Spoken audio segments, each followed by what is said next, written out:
Korona volt a fején, jobb kezében csatavárd, fölötte pedig egy ékes hölgy alakja látszott.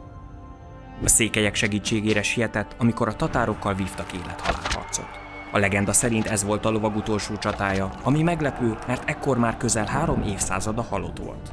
Szent László, a keresztény lovagság oszlopa, a hazafáradhatatlan védelmezője és bajnoka 1040-ben száműzetésben született, mert nagyapja Vazul konfliktusba került Szent István királlyal. Ezzel kezdetét vette a magyar trónokharca. László apja Béla és nagybátyja András küzdött a koronáért, majd haláluk után a viszályt leszármazottai körökölték. Innentől kezdve Béla legidősebb fiai, Géza és László, illetve András fia, Salamon lettek a főszereplők.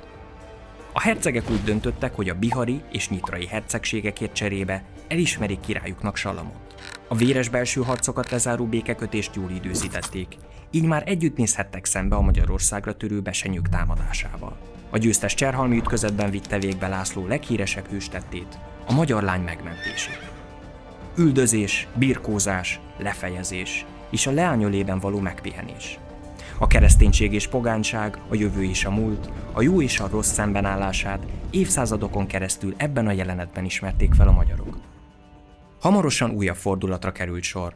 Salamon és Géza között ismét kiújult a konfliktus, amelyben László bátyja mellé állt. A viszályból Mogyoródnál Géza került ki győztesen, azonban fiatalon életét vesztette, és bár László nem vágyott rá, mégis őt kiáltották ki királynak. A jog Salamon, az alkalmasság László mellett szólt. Ez tekintélyes fizikuma mellett erényeivel is bizonyította. Az égre tekintett, mégis 2 lábbal állt a földön. Bűnös vagyok, mert a földi méltóság teendőit nem lehet előmozdítani súlyos vétkek nélkül, írta egyszer Monte Cassino apátjának.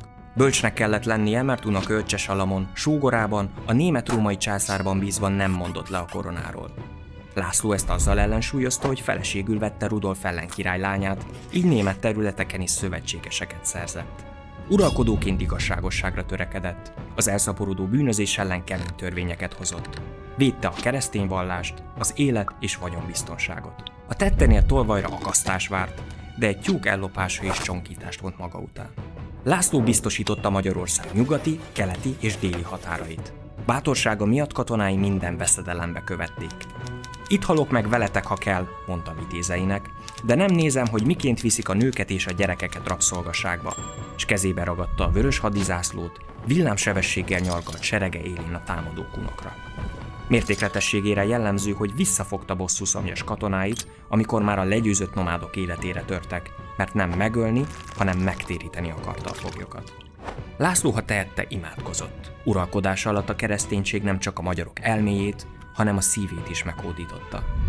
Bencés apátságot alapított Somogyváron, egyházmegyét Zágrábban, a bihari püspökséget pedig Váradra helyezte. Mindezek ellenére még a pápa politikájával is szembe ment, hogy kiterjessze a magyar befolyást Horvátországra. Közben járt azért, hogy szenttélyavassák a lázadó nagyapját megvakíttató István királyt. Szerették volna, ha ő vezeti az első keresztes hadjáratot Jeruzsálem visszafoglalására. Ezt azonban már nem élhette meg. Sírhelye olyan zarándokhelyé vált, ahova királyok temetkeztek. Halála után nem egészen 100 évvel az egyház szentjei közzé emelte, a magyarok pedig tisztelettel emlékeztek nevére. Köszönjük, hogy megnézted ezt a videót! Kövesd az Axioma tartalmait YouTube, Facebook, Instagram, Twitter és TikTok csatornáinkon, vagy látogass el honlapunkra, az axioma.hu-ra, ahol hírlevelünkre is feliratkozhatsz.